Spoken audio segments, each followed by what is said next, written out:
is this? Just a few favorites from my collection. Rescued and stored here just before I went off-world. Take a look, if you like. I'm curious to hear your impressions. My friend is dead. Beta and Gaia are gone, and you want me to look at old paintings? Don't be so quick to dismiss the comfort we can find in art, or the insight we might gain.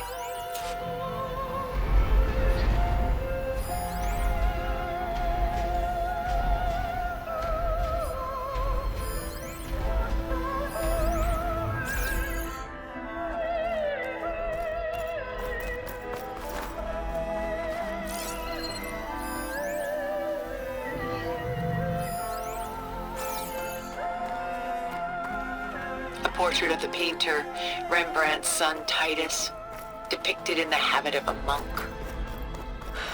I don't get it. Why would someone like you, with infinite resources, care about this painting of a boy in a hood? It's not the image itself, but the feeling it conveys. The face is bright and defined, but his eyes are downcast, heavy with misfortune. And the background seems to swallow all light. The painting is infused with a sense of loss. I guess I understand how the painter feels. My favorite pairing on the left is Woman Reading a Letter by Vermeer, a true master.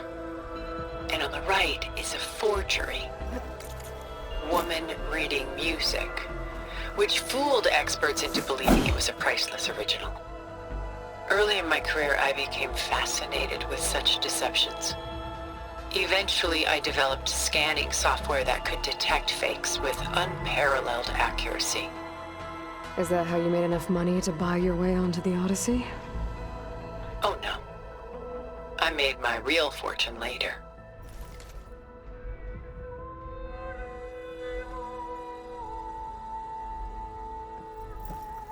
Why do you keep the forgery? I've always enjoyed studying the two side by side. Both painters capture light, color, and perspective. But what makes one a masterpiece and the other simply an imitation?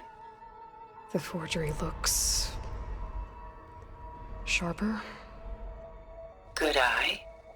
The details are crisp, the contrast bold. It tells us more, and yet we feel less. Selene and Endymion. She's the goddess of the moon, whereas he's a simple shepherd. Beside her is the god of love, Cupid.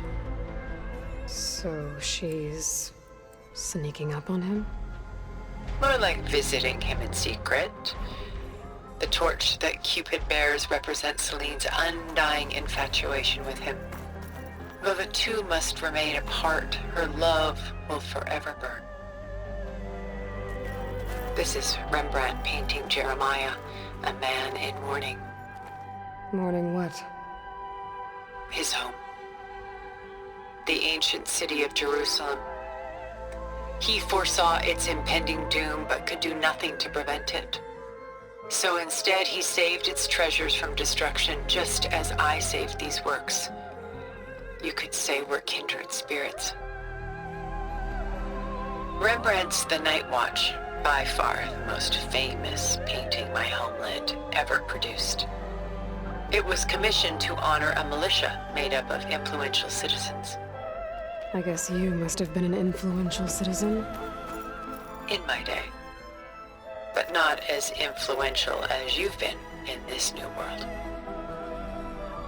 The Gust, by Willem van de Velde, the most famous of his many maritime paintings. A ship crossing into the unknown. I guess you're familiar with that. Indeed, which is why I appreciate this composition in particular.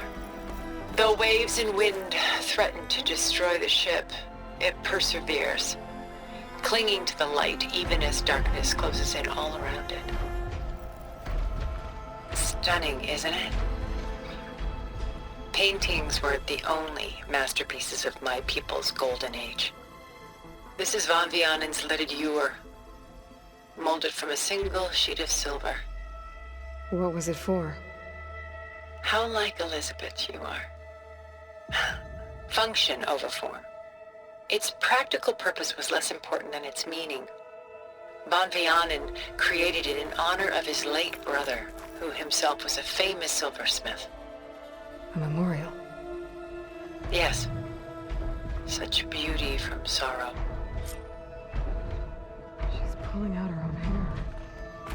Out of madness, out of grief. It's hard to watch her suffer. A lot of weight on his shoulders. Done so soon? I've got more important things to worry about. We both do. There is much we are trying to save. Not the least of which is in that vault. There's nothing wrong with savoring such treasures for a moment more.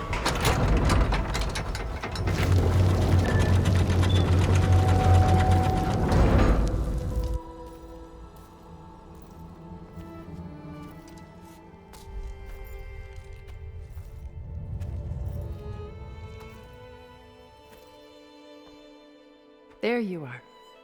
Feeling better? How did you find us? At the cauldron? And what did you do to everyone right before I passed out? All business, I see. Well, suffice it to say we were keeping a very close eye on Hephaestus, knowing we would need it at some point. Your ruse didn't fool us, and as for my little trick, it was an overload of the senses, accompanied by an energy discharge. Gerard and Eric were only momentarily disoriented due to their shields, but it rendered you unconscious while I got you out. Perhaps some breakfast might steady you a bit?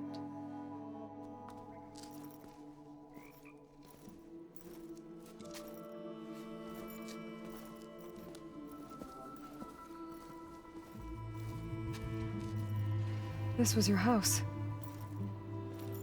The one you recreated for Beta, in the data channel you shared. How perceptive of you. Please, this way. After everything your people have done, you think I'm just gonna sit down and have a chat with you? They're not my people. They never were, and especially not now. You shot off into space with them, and lived with them for 1,000 years before coming back. So what made you suddenly turn on them? Quite simply, this. My old focus. You repaired it? But that means you've seen. Incredible things. What you've accomplished in 2 decades of life.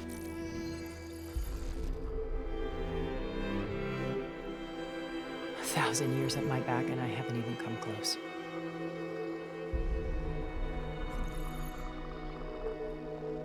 I'm sorry if I invaded your privacy, but I had to.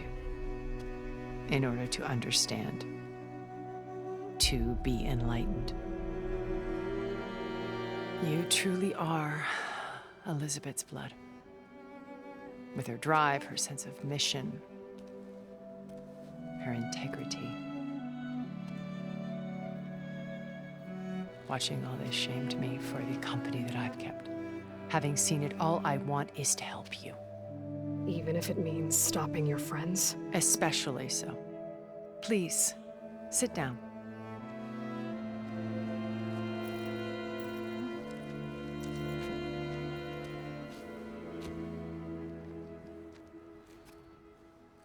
There.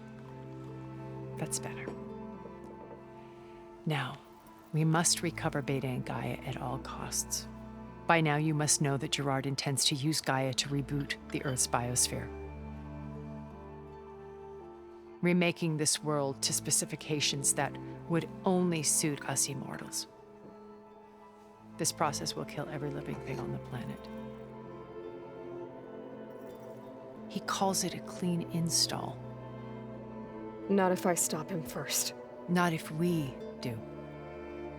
And once he and the others are gone, we can work together to fulfill Elizabeth's dream.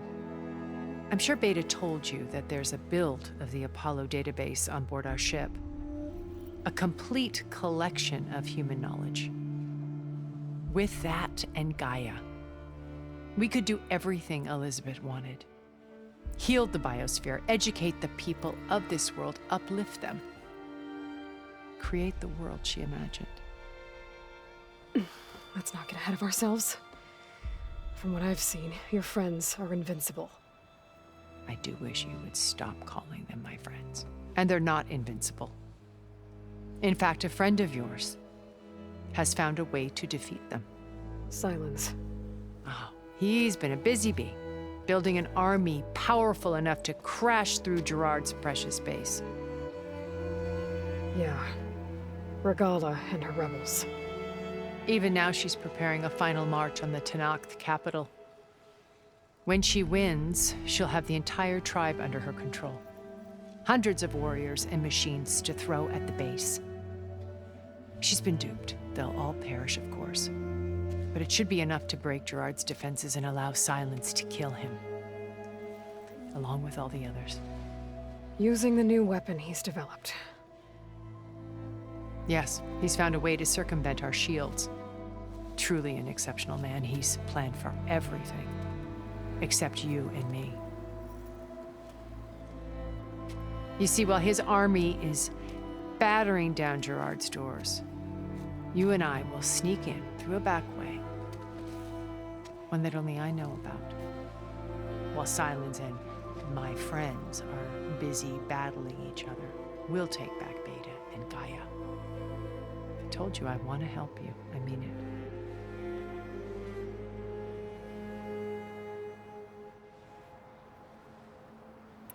My old focus. How did you find it, let alone repair it? When we encountered you at the Hades Proving Lab, Gerard saw you as a redundancy. I knew better. You were a revelation. After your dramatic escape, bravo, by the way. Gerard and Eric assumed you were dead and gave up the hunt. I wasn't so sure. When the others were busy, I returned to the lab and searched for any trace of you. That's when I found this little treasure. Not easy to repair, but certainly worth the effort. As I watched your life unfold, you were like a splash of color on a worn canvas. What Liz was, and more. Did you show it to the others? Of course not. It was your actions that inspired me to defy them. It's worth noting that if I hadn't found it and watched its contents, I wouldn't have known to save you at the cauldron. You'd be dead. So I should be grateful? If you like.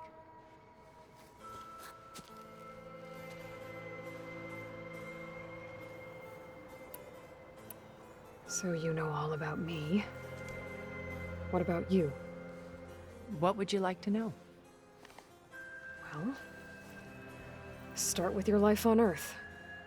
When I was 8, terrorists flooded my home city. Thousands drowned, my parents included.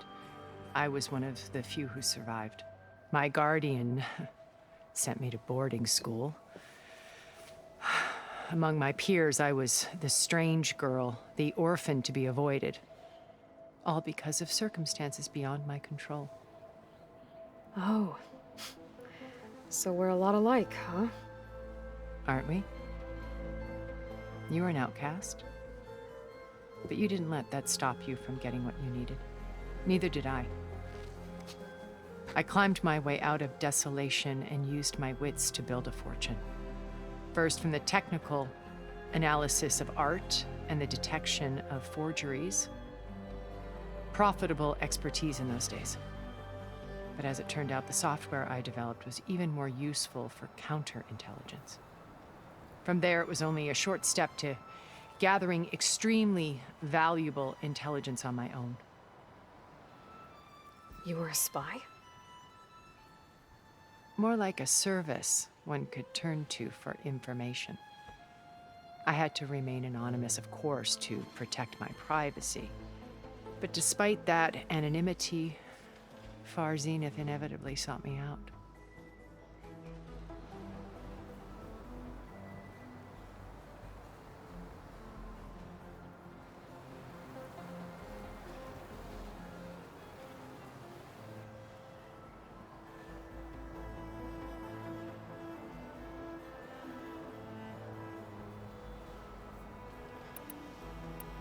What happened when Far Zenith approached you? They painted an irresistible vision of humanity's future. One where we need not fear illness or death, where we explored the furthest reaches of the stars and thrived. It was only later that I realized that they only intended to bequeath this future to the rich and powerful. By the time I finally figured it out, the walls were closing in, Pharaoh's machines were devouring the Earth. So I accepted Far Zenith's invitation to a berth on the Odyssey. I wanted Liz to come, but she had nobler plans, as you well know.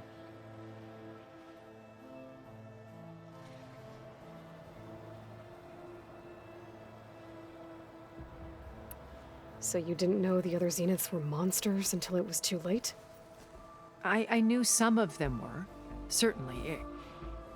It wasn't until we were off-planet that I understood the true scope of their greed. I was grateful to simply be alive, but the others became obsessed with a kind of effortless immortality. They built a colony where machines serviced their every need, where any memory or fantasy could be endlessly savored in virtual reality. It wasn't life. It was stultifying, a pampered dream state. As the decades passed, I withdrew more and more, alone yet again, but this time with eons to consider my mistakes. Now, finally, having met you, I feel like I have a second chance. To do what? Help you, of course. To fulfill Liz's dream, which isn't so different from Far Zenith's original vision. A better future for humanity.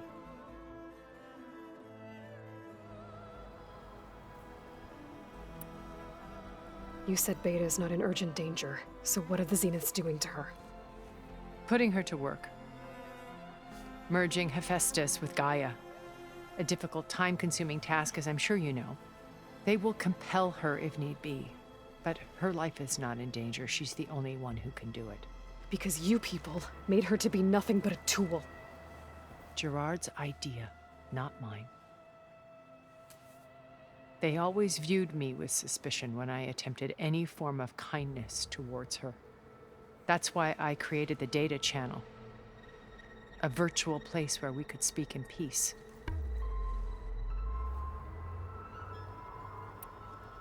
So this channel you shared with Beta, none of the other Zeniths ever found out about it. Gerard believes he's the most cunning of all of us. Even after 1,000 years, he still can't imagine that I would outwit him. The channel allowed me to interact with Beta away from their mistrustful eyes. It offered us a chance to be ourselves. Until you cut off all contact. Yes, though it pained me.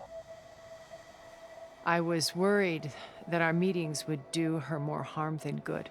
Well, she felt like you tossed her aside. I was afraid the others would find out and punish her. She may not have had the comforts of friendship anymore, but at least I ensured she was safe. I know it seems harsh, but you must believe that her well-being has always been paramount to me.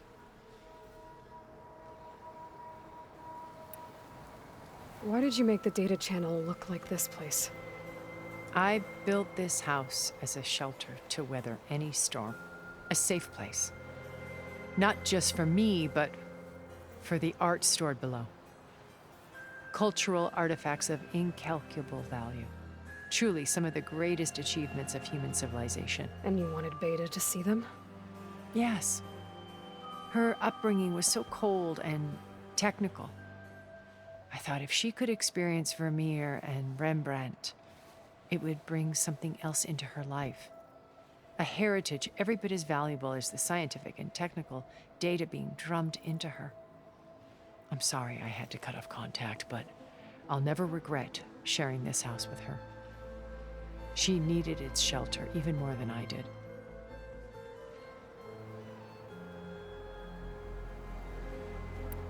Beta told me your colony was destroyed. That you came back to Earth because you had nowhere else to go. It's true. After we reached our destination, a planet in the Sirius star system, we spent decades building a new home. The physical constraints of Earth, the boundaries of mortality, gone. To think of what we could have done with it. It might have been a utopia. Instead, we stagnated, absorbed in effortless comforts and virtual realities. It took a cataclysm to finally yank us out of our stupor. What happened? A massive geological event. We knew of instabilities in the planet core, but we underestimated them. By the time the collapse was upon us, it was too late to stop it. Only a few of us made it to the ship in time. We set course for Earth, the only safe harbor left to us. Which you decided to make unsafe for anyone else. Not me. Gerard. He believes it's better to wipe the canvas clean than work around the smudges. No more primitive tribes, no more combat machines, only a blank slate to do with as he pleases. But we will stop him. All we have to do is get into that base. What exactly is your plan to sneak into the Zenith base? We will make use of a lesson I learned from an early age. Always know your exits. In this case, a place where Gerard's new construction meets the ancient foundation, a passage that only I can access. When Silence flings his army at the base, we will enter through this back door, bypassing most of the fighting. The distraction will provide us with a window in which to rescue Beta and Gaia. Once we're inside the base, where will we find Beta and Gaia? Here in the command center. By then, Gaia will have been reunited with all of its subordinate functions, including Hephaestus. What about the alpha build of Apollo on your ship? A simple matter of recovery once the others have been dealt with. With that in hand, we'll have everything we need to make this world as it should be. How do you know about Silence's plan? He isn't the only one adept at spyware. You hacked his focus? No, he's too careful for that. But his subordinates? Not so much. He gave additional focuses to the tribals he branded the Sons of Prometheus. The ones working with Regalla. By tapping their focuses, I learned about most of his dealings. The distribution of override technology, the arming of Tanakh rebels, and the secret pact with Regalla to attack Gerard's base. But how did he come up with a weapon that can take down your shields? That's the one thing I haven't been able to figure out, but however he did it, I'm quite certain it will work. With it and the Tanakh army, victory seems to be within his grasp. Such a shame he'll be disappointed.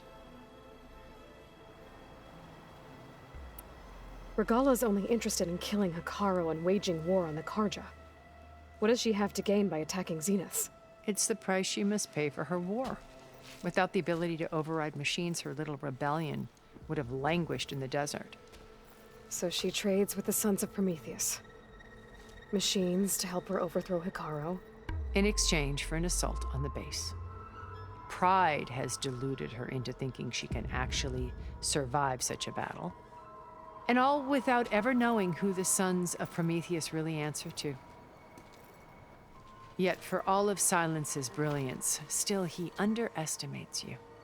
That blind spot is what will allow us to take Beta and Gaia right out from under him. While hundreds of Tanakh are cut down outside. So you knew Elizabeth. What was she like? Liz was everything she was. I see in you. And more. Your ingenuity, your determination, your moral compass. You've managed to distill her greatest qualities and make them your own. I'm not asking about me. Tell me about Elizabeth. What was she really like? The honest answer is that I don't actually know.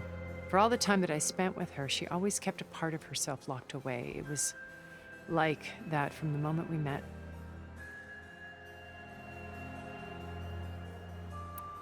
So when you met Elizabeth, she was what? Distant? Aloof? Not aloof. Not exactly. It was a summit in Paris about machine learning, a touchy subject in those days, because regulatory authorities were just starting to clamp down on AIs. Liz gave the keynote address. She had already achieved great renown for her work in automated environmental reclamation. But in her address, she was just starting to imagine the next step. An AI-driven system that wouldn't just act on its programming, but actually take responsibility for its sphere of influence. To care about life. Not just follow orders. Revolutionary stuff. I was fascinated. And I wanted to meet her for a long time. I watched her after her talk. She had spoken with such moral authority, such empathy. But after that, she retreated. I could tell she felt uncomfortable with all of her admirers. It was as if giving the talk had cost her something. I didn't want to be a pest, so I planned my approach carefully. So how did you finally approach Elizabeth after her talk? I picked the right moment. The morning of the next day, right as she came back to the conference, she had just had her coffee. She was fresh, rested. It was like she had braced herself for the onslaught of colleagues. I asked if I could walk with her, then put forth a question about her talk that I thought was intelligent. Her answer made me realize it wasn't, but she was very welcoming. Almost as if we were previously acquainted. It was only halfway through the conversation that I realized she knew exactly who I was. It was quite a shock to me. My business was trafficking in secrets, and I took great pains to protect my anonymity. So that was Liz, perpetually one step ahead. I came to view our meeting as a metaphor for our friendship. She always seemed to know me far better than I knew her. I guess I know the feeling.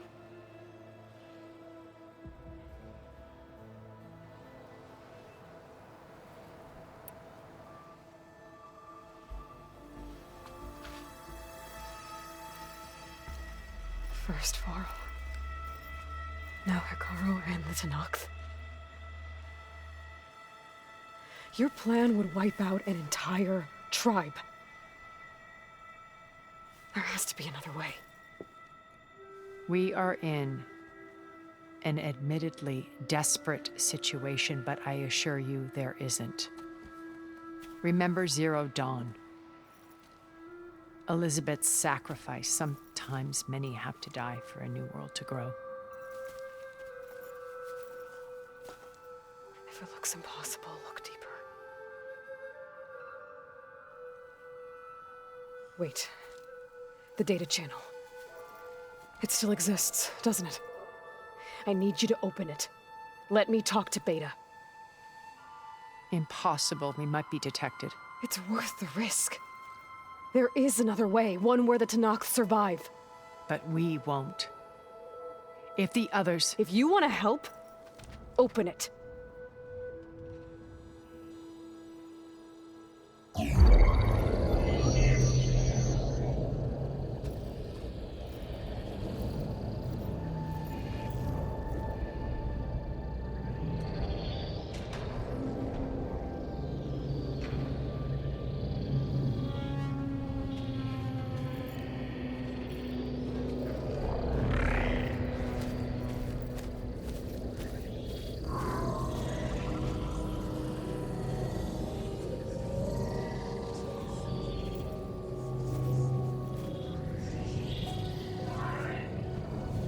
What are they doing to her? Virtual reality dissociation. The manual merge of Hephaestus will take hours upon hours of tedious micromanagement. If she resists the work, they run simulations to induce feelings of isolation and despair. Beta, can you hear me? You're alive. They're watching me. I can't hold up this extra projection for long. You should have killed me. No. No, look at me. I'm coming for you. I promise. Okay? I just need you to hold out a little while longer and work on the merge.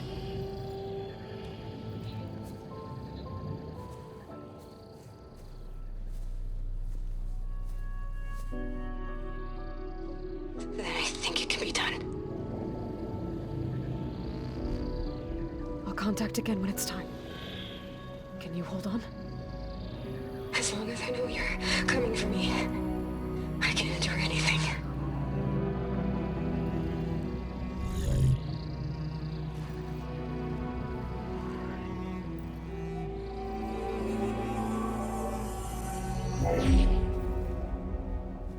All right.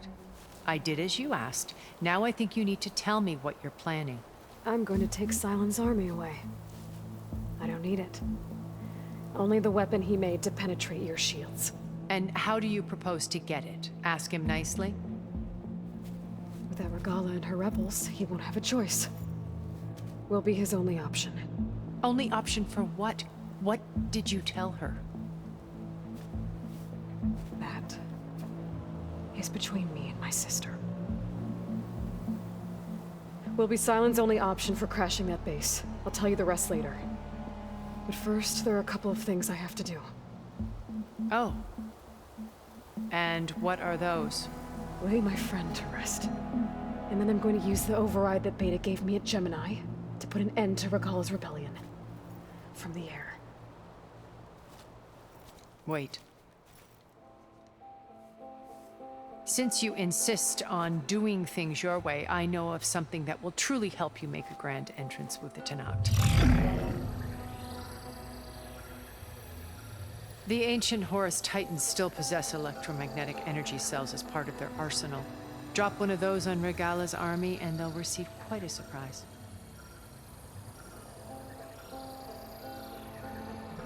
So go, do what you must. I'll come to your base if you manage to bring Sylens to the table. Not if. When.